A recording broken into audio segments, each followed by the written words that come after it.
friend. It's always a good time. Yeah, I'm glad we found each other. It's been a good blend. This has been, what's your zodiac sign? A Leo. Oh, that's why. I forgot because I said you're not a Leo. You're the most non-acting Leo. Okay, we're back. Okay. So big, you can't even see my face. Balling on the court, make them chase.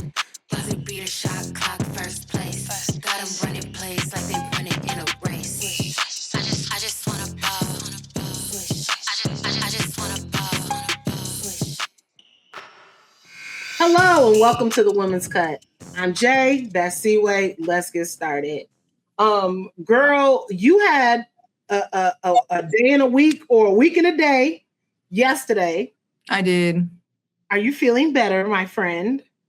I'm still a little drained. So if you don't know what Jay's talking about, I'm training for the Chicago Marathon and the New York Marathon. Crazy. Absolutely insane. 0 stars. Do not recommend. And I was on the track yesterday, and I think because I was so busy at work and doing content at the same time, which means I'm not eating enough, I'm not drinking enough, I definitely almost hit the deck at track practice. They had to call them people. They had to call 911. They done shuffled me off the field. It was very dramatic. Hated that for me. Luckily enough, when I got in the ambulance, my vital signs were mostly normal, but I was severely dehydrated. Shout out to the paramedics, Chicago paramedics. I told them they were angels. They gave me IV. They were so sweet to me, so reassuring. They got me good enough where I can go home. So still tired today. If I look a little drained, if I got a resting bee face, I think my body is irritated with me, and now I'm irritated. But we're here. Well, I was irritated with you yesterday because you're like, well, I'll be home to record. I'm like, no, we will not be home to record. We are going to rest. Yeah. We are going to rest. And then I went through your socials and I promptly posted, you're right, friend. No, I said I was wrong. You were doing too much. Because you were a little bit. Today I had a lot going on, but the saxophones did not get louder for me. I just had to get up early. Need them quiet. Listen, I need them very quiet for you. So let's get started with our first topic on today. Congress for Cece. No, Caitlin Clark is not running for Congress, but sitting Congress members who are currently in recess have been busier now than they were when they were legislating. Yeah. I'm all the way confused. So Congressman Pfluger, out of Texas, he, instead of talking about all of the things that we should be worried about right now, rising gas prices, the fact that the country is just blatantly and openly racist. What happened to Nolan down there in Mississippi, right? Why can people not afford their health care? They can't afford groceries. Why is AI not regulated? The list goes on and on and on and on. But instead, this man decided to send a letter to Kathy Engelbert saying that he needs justice and accountability for Caitlin Clark. And here's my issue here. And this is the letter. You guys can zoom in and read. He ain't talking about nothing. I will read a small excerpt for you guys. Clark has been hip checked, poked in the eye, struck in the throat during games. These incidents go far beyond routine physical play. Yet the WNBA and its officiating have too often failed to address these unacceptable incidents and hold players accountable. Okay. Here, and then the Indiana Fever actually responded. They said, our organization nor Caitlin Clark have had any interaction with anyone in this congressional group, and we are unaware of this letter. We have been clear in our public comments and in our ongoing dialogue with the league about the priority of player safety. Our players and our fans know where we stand on these issues, and we will continue to stick up for our team and a standard of excellence across the league. Here's a problem. People don't know where you guys stand.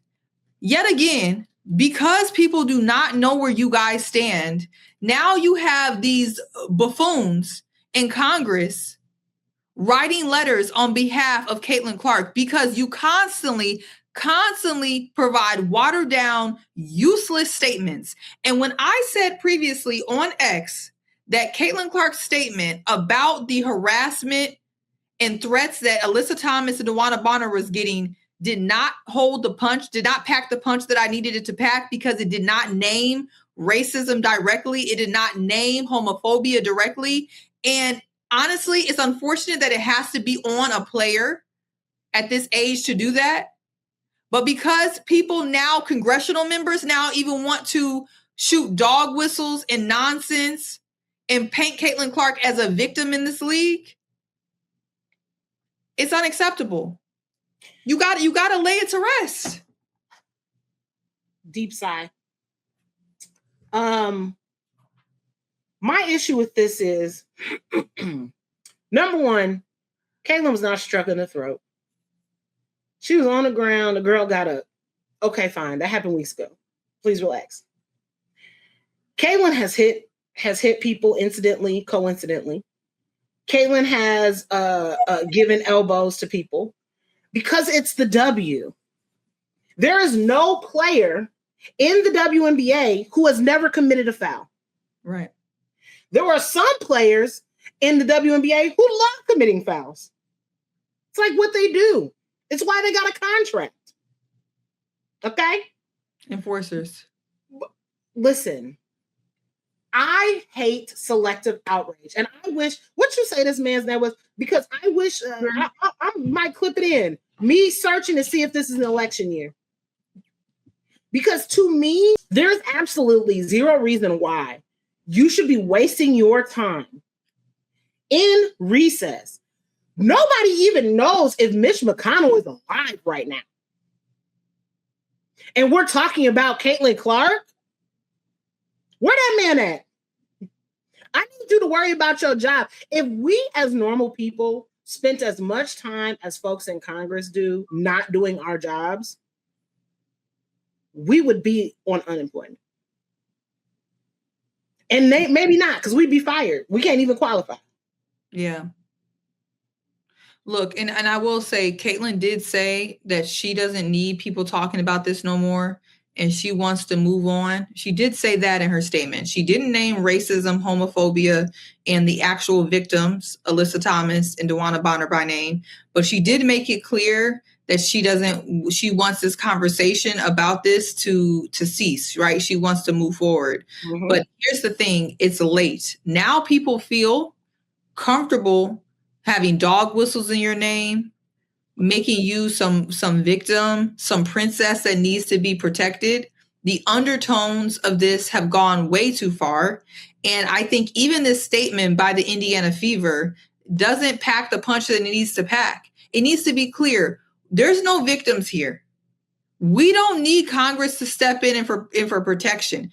And honestly, the more they do this, and people want to go on and on about why Cece was ranked 11th or why the players don't like her, and the GOAT and the great Candace Parker, who I think her take was completely off balance and completely just out of hand, saying that people are jealous. We'll come back to it. It's just like, no, this is irritating. I'm literally playing with someone that Congress thinks needs to be protected. Wow.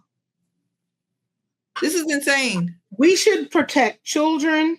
We should protect the elderly. We should protect the unhoused. We should protect our veterans. We should protect our first responders, our firefighters, the great firefighters who helped you out yesterday. Our paramedics. There's a lot of people in this world that need to be protected. Caitlin Clark is not one of them. Yeah. And until people get their history in order and understand why Congress is doing this, until you go back and understand the making Black women masculine in history and making Black people seem like people that need protection from, and making white women seem like they're the ones that are damsel in distresses and needing protection. These Congress people who probably are old enough to retire and need to retire and should not still be in Congress, they know these tropes. They know these things. Hey, girl, they don't even like white women. They legislated and told them they don't like them. They took away affirmative action. They took away the DEI practices that got them equality. They took away women's rights. You don't even like them like that. I just don't understand. They're using them. You don't even like them like that. They're using them. The thing is that they want to pick and choose. They like white women enough when it's time to demean, belittle, and give the perception that these are masculine demon, lesbian in the W that are attacking these white women and are attacking Caitlin Clark. It needs to stop. And personally, I think the Fever, they put out this statement like, hey, for now, they really need to go back to the drawing board and figure out how, as a media, not just as a team, but how their marketing department and PR department are going to come out and figure out what are they going to say that is going to really pack the punch that sends the message that they don't want this type of stuff around Caitlin's name, on Caitlin's name again. And then to Kathy Engelbert and Adam Silver, the W has been a festering ground for nonsense, and allowing it to do that for profitability is a problem. And it gets to a point where they need to do something. You guys are making a mockery out of this league. This has been drama all week. Yeah. And we can get into some of that, but it's been too much. Yeah. It's been too much. Before we move on, I just want to note that Caitlin Clark has protected her image, her name, image, and likeness so tightly that she was not included on the WNBA's 30 Year of the W poster. Sophie was included because they did not have the rights to her name, which was copyrighted and trademarked. Yet, it's a lot of people out here without cease and desist. That's all I'm going to say. It's the last thing I'm going to say. Yeah. Now, the WNBA itself has been very busy. We've had releases. We've had waivers. We have been on the phone, or we have been texting for the last 48 hours in pure disbelief at some of the moves that have been made. I want to start this by sending a shout out to Sanaya Rivers.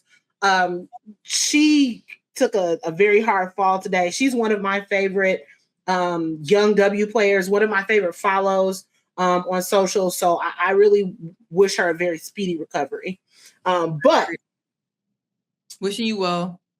The WNBA has been busy, girl. Starting with what had us purely gagged. Kennedy Carter's release. Yeah. What does she have to do, friend?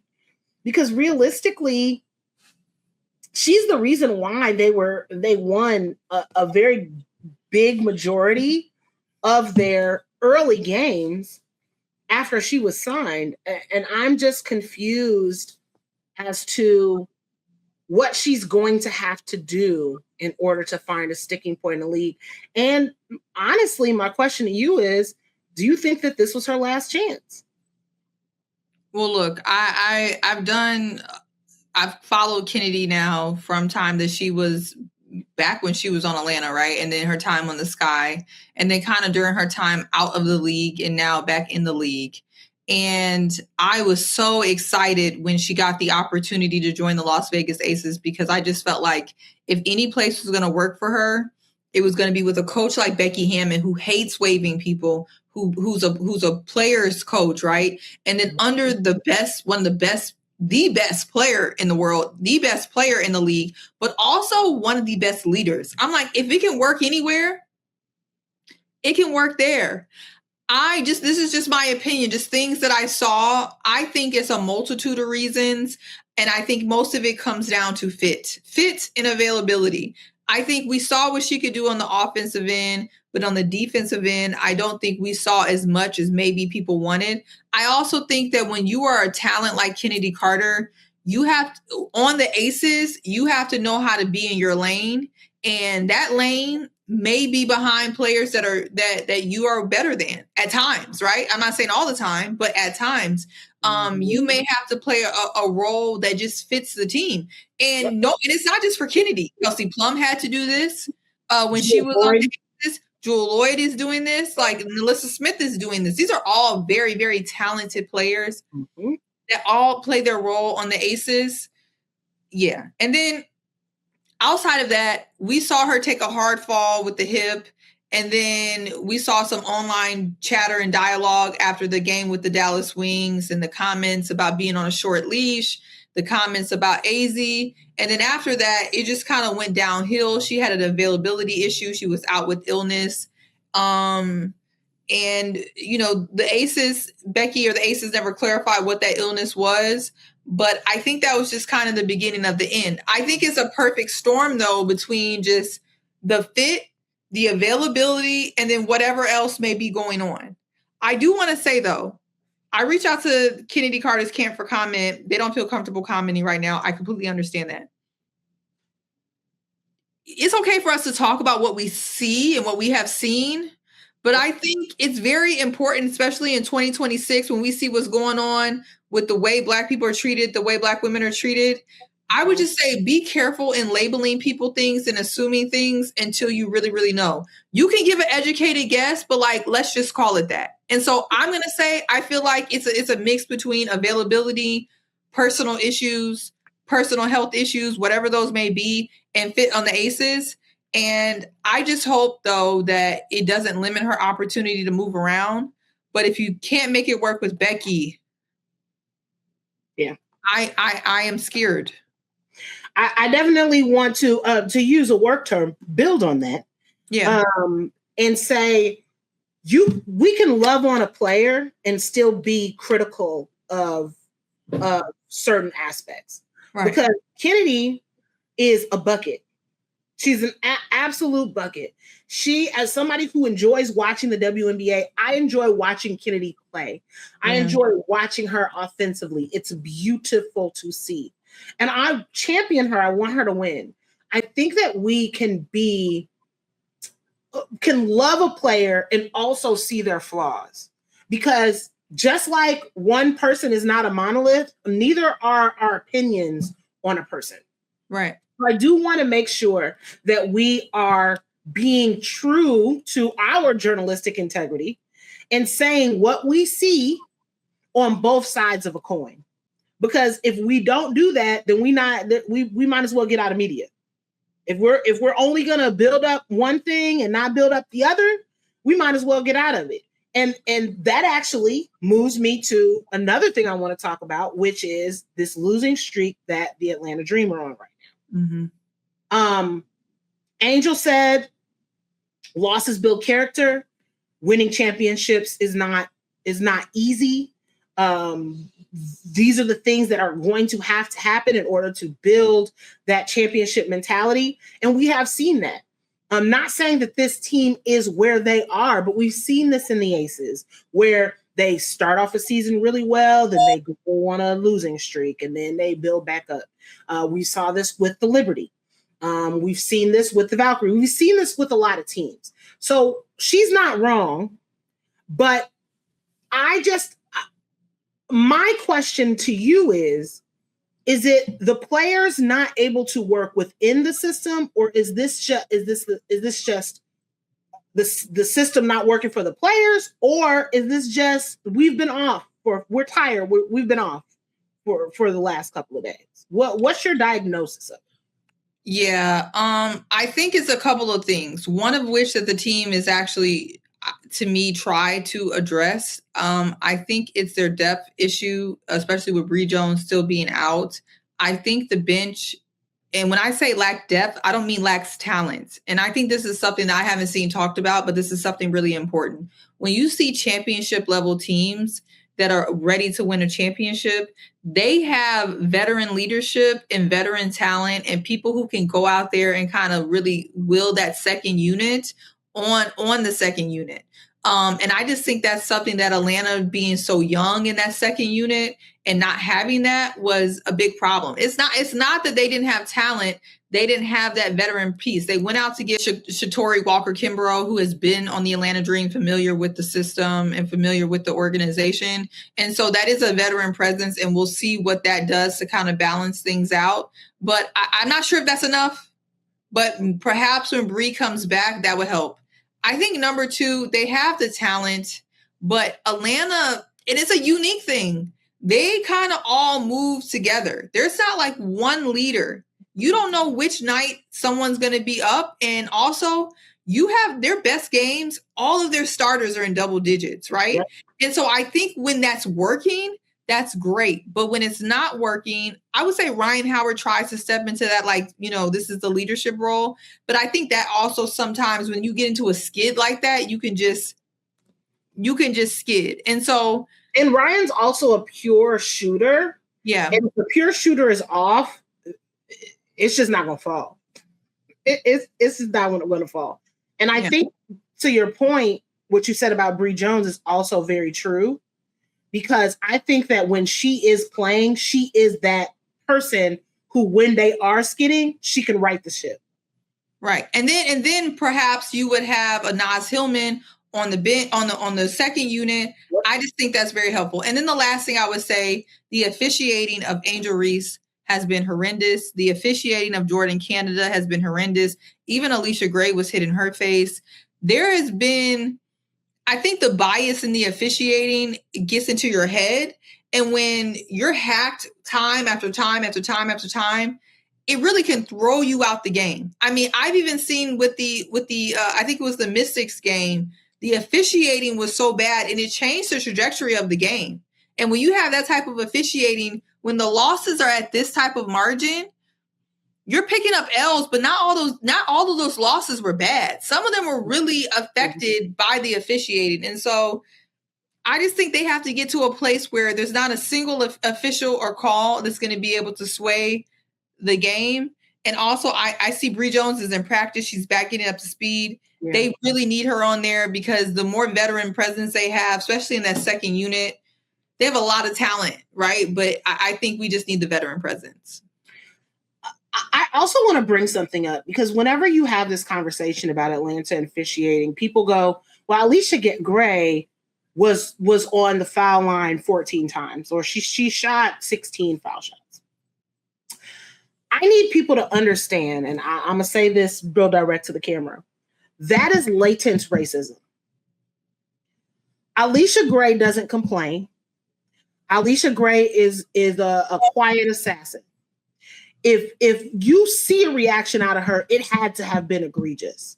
We can't sit here and say we're only going to award the nice, quiet Black folks with fouls because they didn't complain too much. They didn't say nothing. That's not fair. It's just not a fair assessment. And I would bleed that also into sexism, because women are also, when they're not quiet, when they're not go along to get along, they're just not as amenable and they don't get as many benefits to that technicality. And I keep saying this, I need a stats person to pull foul calls by male, female, as far as refs, and by race as far as refs. And I want a breakdown of that. I want a breakdown of how many, of what type of foul calls are being called based on the race of the play. I want a full breakdown. And I don't know where you get that from, but I want it. Yeah, that'd be great stats to get. But if they smart, they won't give it to us, and you know why.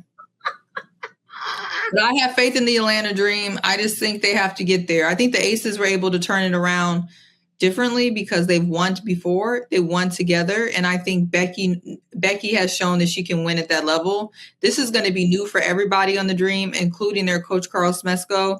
And so, the Aces can do it, but the Aces is just, they're the Aces, right? And so I get what you mean, though. That goes back to your point, though, is does Atlanta have a glue player? So the Aces has Sydney Colson, right? They have KB. And we don't see, people make fun of, I've said this before in a joking manner, like, what does KB have on somebody? Because she's on this team every year and she averages like 3.6 points. But Sydney Colson has said this, that you don't see the emotional work that a lot of those players are doing behind the scenes, and how their importance in film sessions, their importance in practice, their importance in vocal leadership that might not come up on the stat sheet, but this team needs a player like a Sydney Colson who's going to be that. To me, Odyssey Sims was that She's on Dallas. Again, get well soon. But I feel that that's the reason why Odyssey has been able to go to so many different places. She hasn't stuck, but she always is getting a contract because I think she's that type of glue player. And I want to see that.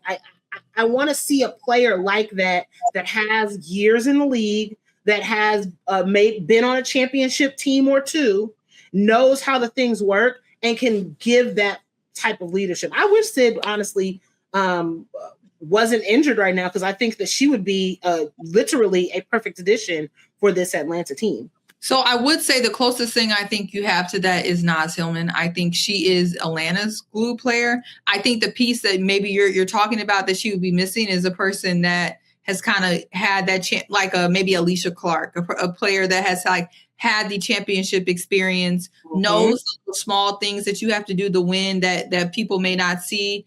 And then, you know, of course, Sydney Colson just has that, but also the personality, right? It's hard to fit that all into one. I do think, though, that Naz Hillman is the glue of that team. When I see them down and I see them, you know, trying to, you know, pick themselves up, she appears to be the glue. But I do think an additional veteran presence would be helpful, and a veteran that knows that she's safe. It can't be a veteran who feels like I'm going to be waived tomorrow, right? Like a veteran that has the experience is like, look, I'm here, I'm good to go, and I'm just here to do whatever is needed. But Bree Jones being back is going to be so key, because that second unit is so young, so raw with talent, but so young. And, you know, when you're playing the starters like they're playing them, you're bound to fall into this type of streak with that situation. And so I do think it'll build character, but they did make the moves. I wish they would have made more. Yeah. But yeah. Naz going back on the bench, I'm going to be honest, it might just be what they need, because they just need somebody. They need somebody they can trust to come off of the bench in those particular situations. And Naz, her 3-point shooting has improved exponentially over the last couple of months. Like, I didn't see this at the very beginning of the season. It was like, what was going on? Now I was like, it took her a little bit of time to get comfortable, but once she got comfortable, like, Naz can give you 20 off the bench. You know what I'm saying? She can be a good change of pace. She'll run the floor for you. And I think that's something that's extremely important, especially because the bigs on the bench right now are big. They're and she's so, what people don't, Naz is a really smart player, and I just love smart players. And what I can tell you about really smart players is that they benefit from the opportunity of being able to see the game for a little bit, analyze where everybody is going, and then she'll be able to come through and do what she has to do. Like a player like that gets just a couple of minutes to fill out the game before she comes in is even nastier. And so Naz in that second unit with what we're seeing from Powell and what we're seeing from Izzy, like there's just so many good things that we're seeing. And I just think that would help a lot. It would be a great balance. So I agree. But before we leave this WNBA conversation, friend, I need to throw somebody in the cut. We're going to do it. I don't know if you would say bodies, entity, organization, but the Chicago Sky got to go back in the cut. Did they ever leave? I don't know. They might own it at this point. Maybe we should look at. I was about to say we should reach out for sponsors. We should name them. We should name the cut. Ask them if they want to sponsor the cut since they've been in there for so long. Good idea, friend. Holla at me. media at thewomen'scut.com. We got. They're probably like, will that get these girls to stop talking about us? No. Why are you like? Where do we even start? I'm very upset about this whole stadium situation. But if you could break down what's been going on with your girl Skylar, one of your top 5 players of all time, I believe. Of course, yeah. Love Skylar. She's the reason why I started watching women's college basketball. Look, Skylar Diggins came to the Chicago Sky for proximity to her family, her mom. You know, she's from Indiana, South Bend. Shout out to South Bend. And it was probably the best situation for her. And she was promised a lot of things. And it looks like everything that she was promised has not come to fruition. She was promised a facility that had hot tubs, chiropractors, massages, you know, just stability. And what she has received is from reported from Front Office Sports and the Sun-Times, they have been bouncing around between Loyola, the actual Wintrust Arena. They've just been everywhere. UIC, they have been literally, at least before, they had one semi-raggedy place in Deerfield where I used to visit to cover. It wasn't great, but it was stable. Now you bouncing between one and one. Do you have to like get a notice like this is where we're at today? Like it doesn't make any sense because athletes are in and of themselves very repetitive. Like I get up, I eat this thing, I get up at this time, I do this, you know, these things I need to do before I get to mental work, you know, work with my personal trainers, do whatever I need to do on my side. Then I go to the stadium and then I do all these things. If you got to have a college schedule, Monday, Wednesday, Friday, you at Wintrust, Tuesday, you at UIC, Thursday, you at Loyola. Somebody said they was at Whitney Young Gym at one point. I don't know if that's I don't even know that's great. But you know, Sky, probably the level they were at. So Sky did say that she had knee surgery earlier on before the season. She came back, but to catch you guys up, if you didn't already know, which I'm sure you did, the Sky got a call. It looks like that she was notified that she'd be moving to the bench. And we do know Sky was an all-star last year. She's definitely not playing at the same level that she was playing before, and it's likely due to the environment that she's in. But she didn't take it well. She went to social media, let people know that she's been quiet. And she's gonna, you know, she told the Sun-Times that maybe she's gonna have to prioritize herself.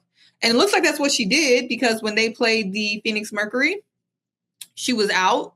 And I don't know what happens from here. You know, I do wish for Skylar that she maybe didn't fully play into whatever they have going on, because the Sky are good for creating an environment that will cause you to crash out, and they're waiting for you to crash out. And the only way to get around it is to not do so. And so, but we're here. I support her. But the Chicago Sky are going to have to answer for this. Even the fact that the All-Star, they were supposed to host All-Star events at their practice facility in Bedford Park, which now has no timeline for completion. And so the Obama Center has bailed them out. And so now they would be hosting things at the Obama Center. They made this announcement. I put on the Obama Foundation's announcement. Look at that. Obama saving people again. All right. He gave us universal health care, and he is still continuing to care for us universally, because they made this announcement like, oh, look at this great opportunity. You know, they're going to have several events there. I noticed that the last thing that they mentioned was practice, because that's what this is about. They needed a practice facility. They wanted to save face. So now what would you have done if you did not have the United States 44th president who built you an Olympic level facility that is free, open to the public, that built you this facility? What would you have done then? Would you have been at UIC Stadium? What are you going to do? Would you have been at Wintrust? It's crazy. I'm just confused.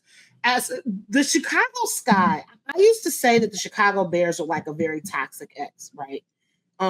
They give you just enough to keep you around, and then they disappoint you. The Chicago Sky are like the ultimate gaslighters. They tell you all of these beautiful things. They're love bombers. They're gaslighters. They're telling you everything that we're going to have. We're going to have this state-of-the-art facility. We're not going to own it. We're just going to rent it for a while. But we're going to have it. And we are putting our own money down. We're not really putting our own money down. We're just putting some money down. And then we're going to pay all our bills on time. We made that first payment a year late. We don't know why. We don't know why this facility is behind. And now the facility is going to be done in 2025. It's going to be done in January of 2020. It's going to be done in April of. It's going to be done in. Now they ain't even going to tell you when it's going to be done, and that's the best. Just leave it like that. They got on Bedford Park on their minutes. They ain't even approved the sauna. They got 15 line items on approvals to spend the money. And mind you, that's public record. And so all of this stuff that they were saying, you don't even need a FOIA request to get this information. Once they post the minutes, you can go to the Village of Bedford Park and look at their meeting minutes and see this. And so at this point, look, the league doesn't seem interested in doing anything about the Chicago Sky. The players still go there when they have a need. And they're not going to go anymore. And then there's still some long-suffering fans that still come to Wintrust. Half of them just to complain. I don't know. That we're going to get are going to be the same level of Azure Stevens. I just stayed in LA. I just want people to rectify that. We're going to get high quality mid-grade players on max deals. Because after Skylar, who is extremely well respected in the league, has this, Angel already had this problem, but she's new. She don't know what, how the WNBA is supposed to work. She's too big for her britches. She came in with a chip on her shoulder. Fine. Okay. People wanted to dust that away.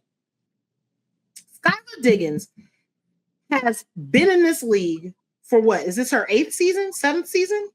Longer than that. So she's a seasoned vet. She's been she has led the league in a lot of statistics since she's been in the league. She's a perennial all-star. Chicago ain't got all-star. We're not even gonna get to the fact that how I feel about Camilla not getting an all-star. But I'm just saying, Chicago is not going to be a destination, and I'm tired of this happening to every single one of our sports teams. Nobody wants to come here. Nobody wanted to come to the Bulls. Nobody wanted to come to the Cubs. People will go there, but nobody wanted to come to the White Sox. Nobody wanted to come to the Bulls. Nobody wanted to come to the Bears. Nobody wanted to come to these teams, and I'm tired of Chicago sports teams being this way. Well, as long as you have the slumlord mentality when it comes to our teams, nothing is going to change. And we can't force Michael Alter and them to sell the team. Please. But until they do decide to do right by the team, we'll just continue to talk about them. But I have nothing else to say. We look forward to seeing y'all at All-Star, but we will talk to you before then. We definitely will, and I will say this: Janae will be covering rugby because that's the last championship that this the Chicago Hounds brought back a rugby championship to the city of Chicago. The Chicago Fire over here building their own facility and not asking for TIF funds or breaks and property taxes. I hope the Chicago Fire start winning stuff. I hope that people get rewarded for doing right by their fans. That's all I want. So we're going to, the way I was locked in the FIFA, me and the Chicago Fire are about to be like this. It's been a lot of racism. Well, I mean, people don't know. I lived in Argentina and I told people that was the unhappiest I've ever been. My parents came to visit me and I told them to go home. Don't even come here. I was miserable. I honestly, that is a country that will never see me. Argentina almost lost. It was crazy. They were down. They was down like 2-0 with 12 minutes left. And then Messi is he's just really good at football. Yeah, he is. He's really good. They scored three tries in 12 minutes, friend. Okay. It was a crazy end. The U.S., they had a really good run, but unfortunately, they exited in the same round that the U.S. men they usually exited in. Was that the same U.S. men at the White House? Nah, that was hockey, girl. That was hockey. Okay, I'm cool with that. I don't think that he would have invited the U.S. men to the White House. Maybe he would have, because most of them are immigrants and African American. So, like, I don't know how many of them would have went. News did drop today that because of the fight of the U.S. women's national team, that the U.S. women's national team is going to get an equal share of this year's FIFA money, which is $6.5 million. And people were in the comments upset. And I said, I don't know why y'all are upset, because the men make it to this round every year and then they lose. They played valiantly. I'm not going to knock them, but the women have been carrying soccer in this country for decades and not getting paid. They should get more money. So yes, they deserve a fair share of that money. Do you know why? Because they had to split theirs and they didn't make none. Come on, y'all.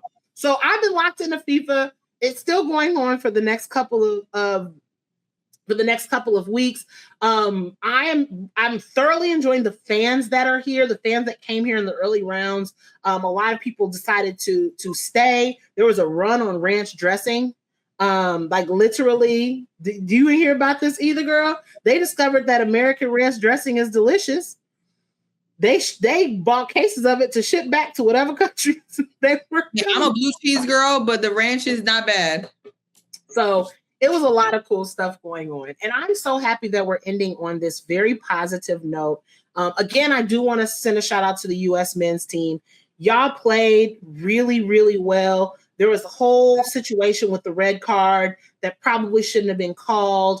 It ended up being suspended because, a certain president made a call. So some people kind of think that is what kind of put some bad juju on that last game. But they were not favored to win, unfortunately. And I think that next time FIFA comes around, that men's side, yeah, they might do a little bit of damage. But like I said, on to some fun news. As you guys know, baseball is my heart. And we are going to be in Springfield the first weekend in August, covering the first and second games of the inaugural season of Women's Professional Baseball League. Listen, I'm telling you, I might have a little problem because that definitely says WBPL, and it is WPBL. So that's on me. However, they announced these new team names. And I already got my favorite team, girl. Well, I would guess it's the New York Heights, Jay. Why is that? It is because it is named after Dorothy Irene Heights. Dorothy Irene Height is one of 4 figures that these teams are named after.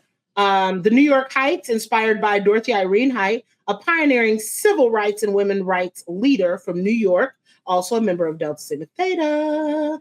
Her influence and leadership helped shape generations of progress for Americans. The San Francisco Firebells are named after Lily Hitchcock Colt, known as Firebell, who was a champion of San Francisco's volunteer firefighters. So we got a female firefighter in here.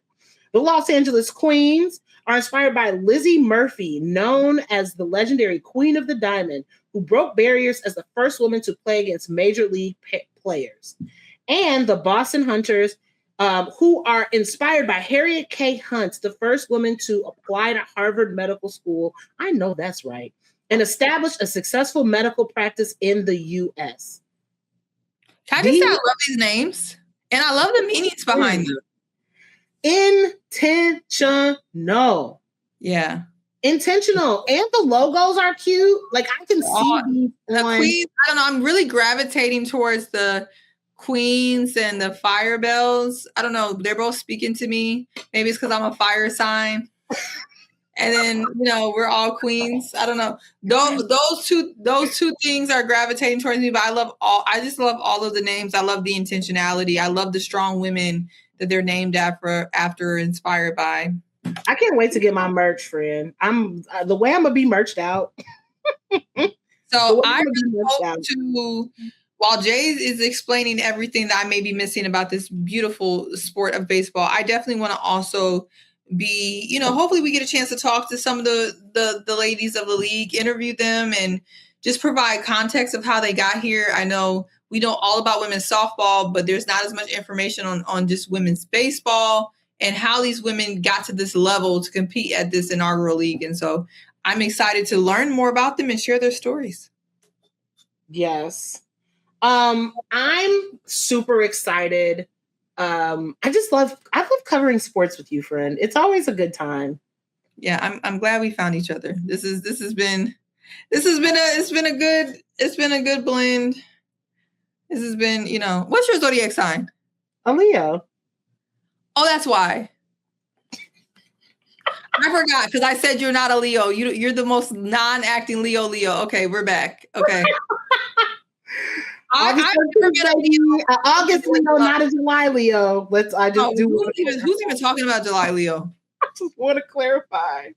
No shade, but shade. I'm never talking about July Leo. But yeah. Leo women love me. Leo men.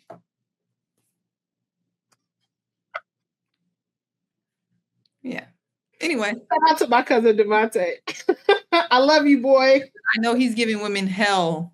I just loop Leo Virgo men. That's how. Well, you know, there's probably a lot of people. The Sky, the cut is about to be renamed after the Sky, and so they're in there. And then definitely Congress opining in women's business. Okay, the Congress in women's business where they don't need to be. Congress, stay out of women's business. Okay, stay out of our uterus. No, don't even like us. You don't even like us. No. So you guys, Congress can be mad. The Sky probably has been mad. So it is what it is. But just be happy that you made the cut. Bye. So big, you can't even see my face. Balling on the court, make them chase. Buzzer beater, shot clock, first place. Chicago Clubhouse Network production.